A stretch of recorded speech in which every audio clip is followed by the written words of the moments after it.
أهلا أهلا، يومكم سعيد وإن شاء الله تكونوا بخير ومبسوطين.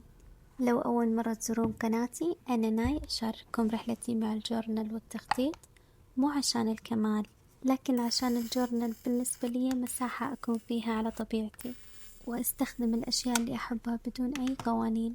في فيديو اليوم راح أتصفح معاكم أول دفتر جورنال أخلصه. طبعا بديت أول صفحة فيه معاكم وانهيته كمان الحين، وحابة إني أوريكم إياه صفحة صفحة. بهالجورنال تعلمت إنه مو لازم يكون الجورنال مثالي، المهم يكون حقيقي. تعالوا أخذكم بالرحلة اللي كنتم جزء منها. طبعا أول صفحة ما عرفت إيش أحط فحطيت اسم قناتي. بديت بدفتر الجورنال في 2024، وكان قبل رمضان، فكانت أول صفحة في القناة معاكم كمان برضو، وكانت بسيطة. أتذكر إني غلطت بالختم وعدته. كان مرة شعور حلو. صح إني ما أتذكر الأيام بالضبط، بس أتذكر الشعور وكيف كان إحساسي.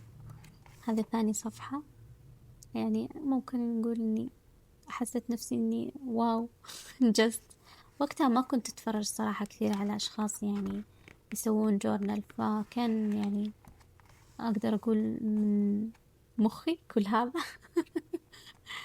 بعدها بديت صراحة، يعني من بعد هذه الصفحة بديت كنت مبسوطة بالستنسل اللي أخدته على شكل شبك العنكبوت فسويته، وكمان خلفية الجدار.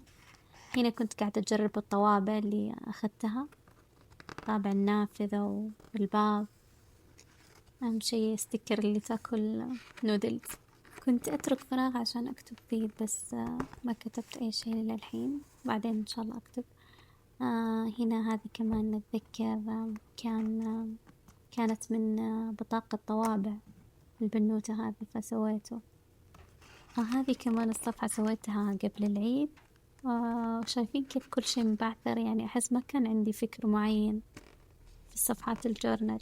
هذا كان تحدي بالأبيض والأسود أتذكر، كنت مرة مبسوطة، كان أول تحدي أسويه يعني. استخدمت فيه قوالب القطع عشان أسوي الفراشات، وكمان البوابة هذه اللي ورا الريش، كان حلو يعني. هنا تقريبا بديت أشوف ناس أكثر تسوي جورنال، طبعا عشان ما كنت ألاقي عرب صراحة كثير يعني يسوون نفس هذا النظام، فكنت أتابع الأجانب كثير. هذه أول صفحة يعني كانت بخلفية كاملة، فمرة كنت مبسوطة فيها لأني أحب الصراحة الأشياء اللي في البحر وعوامل البحر والحريات وكذا، فعجبتني مرة، يعني يمكن من المفضلات عندي. يا الله، وأنا أتصفح الحين كأني أرجع لنسخة قديمة مني من جد. هنا جربت ختم الشمع أول مرة، شعور حلو لما أشوف قديش اختلفت من أول إلى الحين يعني. هذه الصفحة كمان بستنسل، كنت مرت علي فترة أموت على أي شيء فيه له راقصات باليه يعجبني يلفتني. وهذه كمان بقوالب قطع شكل البازل. كنت أترك فراغ ترى للكتابة بس ما كتبت. هذه الصفحة كمان لها مشاعر خاصة أحس، لأنه في واحدة دعتني إنه نسوي لصاحبتها كذكرى وفاة بنتها، يعني إنه نفرحها بهذا اليوم. فكان شعور يعني وقتها عرفت إنه الجورنال مو بس قص ولصق ومليان مشاعر. هذا برضو بالستنسل سويته، كان مرة حلو إنه كيف اخترت جزء معين بلون وجزء بلون، وحبيت إني اخترت أصلا الأحمر والأسود. هذا كمان تحدي كان بإنه أستخدم بس أشرطة الواشي تيب، فكانت أصلا من أشرطة واشي تيب كله، حتى العناصر البنات وكذا.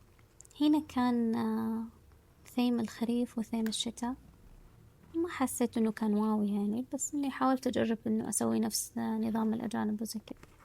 هذا كان تحدي، إنه زي حديقة غريبة الأطوار، كان أظن كذا موضوعه، فعشان أخليه غريب الأطوار حطيت ملصقات كذا غريبة. أكثر شي يضحكني القط اللي أسفل، إنه هو كان كأنه راقصة باليه. هنا واحدة من المتابعين كمان طلبتني إني أسوي جورنال بثيم فان جوخ أظن اسمه كذا، فمرة هذه الثيم مرة حبيته، مرة عجبني.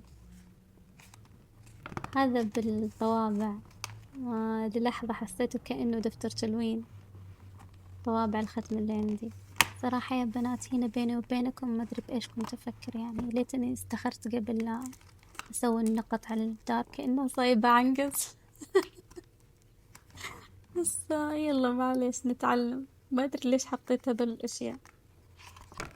هنا شفت فيديوهات في البولت جورنال كمان برضو بنات يسوونها في بالتخطيط عندهم، فحبيت إني أسويها يعني بهالطريقة بس على جورنال. انبسطت مرة، كانت حلوة. ودي كمان جربت الطوابع هذه برضو شي بسيط. هذا ثيم الخياطة مرة حبيته، مرة من الصفحات اللي مرة أعجبتني، خصوصا كمان الستنسل لما كذا منقط حسيت إنه مناسب للثيم، كأنه أزرة، فمرة حلو. هذا عادي يعني، حسيت ما بدون تفكير يعني سويته. هذه شفتهم برضو يسوون هذه الحركة فقررت إني أجرب، يعني أغلب صفحاتي تجربة، بس مرة حبيت، انبسطت إنه طلعت النتيجة حلوة. تدرون أنا كنت أخاف أجرب علشان أخاف ما تطلع مثالية، بس بعدين اكتشفت إنه لا عادي، يعني أهم شي إني أنا أستمتع وأنا أسويه، يعني مو لازم تكون بالشكل المثالي اللي أنا أتخيله. هذه الصفحة سويتها باليوم الوطني السعودي، مو شرط يكون عندكم ملصقات، شوفوا أنا طبعتها.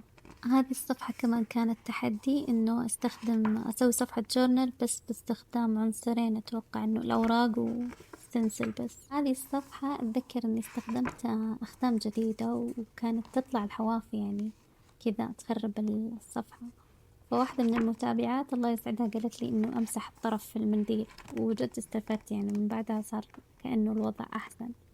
صرت أحاول ما أنسى إني أمسح أطراف الختم بالمنديل. هذه الصفحة أتذكر إني سويتها بس كذا، كان مخلص عندي الأفكار، ما ببالي أي شي بس إنه أبغى أسوي صفحة. وهنا برضو نفس الشي، أعتقد إني كنت فاقدة الشغف، هنا رجع شوية الشغف، قلت برضو صفحة شفتها، فحبيت النتيجة الصراحة، يعني حبيت، صرت أحب هذه النوع إنه يكون صفحة جورنال بس على كذا صفحة، يعني جورنال على كذا صفحة، صرت أحب هذا النظام، فمرة عجبتني. هذا أتذكر إني شفت فيلم اسمه الآنسة أتوقع، كان مرة حلو، أجواءه مرة حلوة، فحبيت إني أسوي له صفحة جورنال، يعني كنت مستمتعة صراحة وأنا أسوي الصفحة هذه. هذه صفحة بسيطة بس حبيت ألوانها، مرة حبيت الألوان. هذا كان تحدي مع أحد البنات في اليوتيوب، بس للأسف هي مسحت الفيديو اللي كان يخصها. فيلم الشتا هذا مرة أحبه لأنه استلهمته من واحدة في اليوتيوب، اقتبست بعض الأشياء منها، مو غلط ترى، مو غلط، شيء طبيعي لما نستلهم من أحد ونحب بس نغير بعض الأشياء، بس مرة حبيت صراحة وتعلمت منها كثير. هذا برضو ثيم، هذا ثيم الكواكب، يعني شيء بسيط. هنا ختم الشمعة كنت جربته برضو. هنا جربت المادة اللي شفتهم يستخدمونها في دفاتر الجورنال، بس ما أدري، ما حسيت إنه ضبط معايا، وأحس إنه الورق يتكرمش يعني. هذا برضو أنا أحب اللون البنفسجي صراحة، أي شيء باللون البنفسجي يعجبني. حتى لو كان مو حلو أحس إنه حلو. من هنا الثيم استخدمت برضو الستنسل عشان يعطي تأثير الفقاعات هذه. هذه برضو بقواطع، استخدمت الباب. هذا يوم التأسيس، يوم تأسيس السعودية، سويت الثيم هذا بصفحة بسيطة برضو. هنا برضو شوفوا بالذهبي جربت نفس هذا المادة اللي أقول لكم عليها، مدري هي معجون أو شيء، أو صراحة للأمانة ما أعرف اسمها، بس ما أدري ليش أتعاجز حتى إني أروح أبحث عن اسمها صراحة. كسولة. هذا الثيم برضو بحر، لونت واستخدمت الستنسل عشان يعطي تأثير كأنه ذي حورية البحر. هنا برضو شي بسيط عشان تركت فراغ كبير عشان أكتب وما كتبت. هنا كمان قراصنة، مرة حبيت ثيم القراصنة. هذه برضو شفتهم برضو يجربون هذه الحركة في البوليت جورنال، فجربتها هنا بالجورنال. هنا حبيت تأثير خلية النحل كأنها في النص، يعني بدل لا يكون فاضي، كان مرة حلو. هنا ثيم الخريف برضو استخدمت طريقتهم إنه يشقون الورقة ويخلون الصفحة تحت كتأثير يعني. حاولت أغير صراحة بالنمط، يعني هنا خليت الكلام في النص حيكون والأطراف كلها ورود.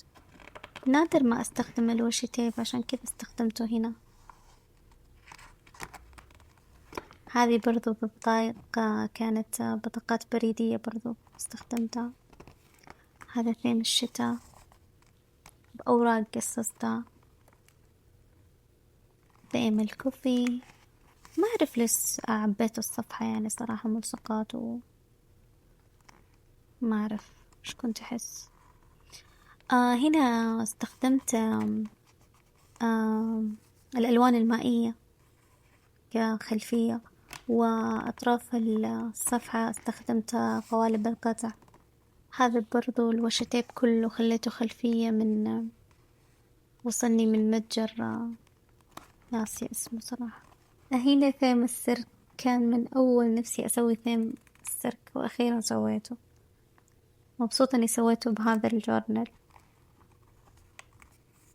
مرة حلو، مرة عجبني، كنت مرة مستمتعة. هنا كان عندنا مناسبة فحبيت أسوي لها صفحة عشان بعدين إن شاء الله أكتب. كان مرة حلو. هنا برضو اخترت أختام من متجر وكنت حابة أجربها هنا، فسويت لها صفحة مرة واحدة. أعرف تشوفون الصفحة عشوائية بس عادي، مو غلط، مو لازم تكون كل الصفحات مثالية. هنا تقريبا يمكن من كتاب استخدمت يمكن 4 أو 5 صفحات عشان أكون هذه الصفحة بالجورنال، فمرة كان حلو يعني وأنا أقصص. هذا الثيم ما أدري ليش تخيلت كذا الريف والأجواء المكسيكية أكثر شيء وأنا أسويه. انبسطت برضو وأنا أسويه. هذا كان من كتاب الملصقات من متجر أظن موفيان. حبيت الأجواء هذه. هذه الصفحة من آخر مشتريات اشتريتها من الملصقات، بس للأمانة ما حبيت هذه الصفحة، ما أعرف ليه. هنا أنا كنت لما أسوي جورنال أو شيء وتزيد أشياء ألصقها هنا بآخر ورقة، فطلعت كذا الخلفية. وهنا كانت آخر صفحة سويت فيها خلفية 2025، وبكتب إن شاء الله بالصفحة الأخيرة. وبكذا نكون خلصنا الجولة، لكن الرحلة باقي مستمرة. شكرا لأنكم كنتم جزء من رحلتي. إن شاء الله أشوفكم الفيديو الجاي. دمتم بحب.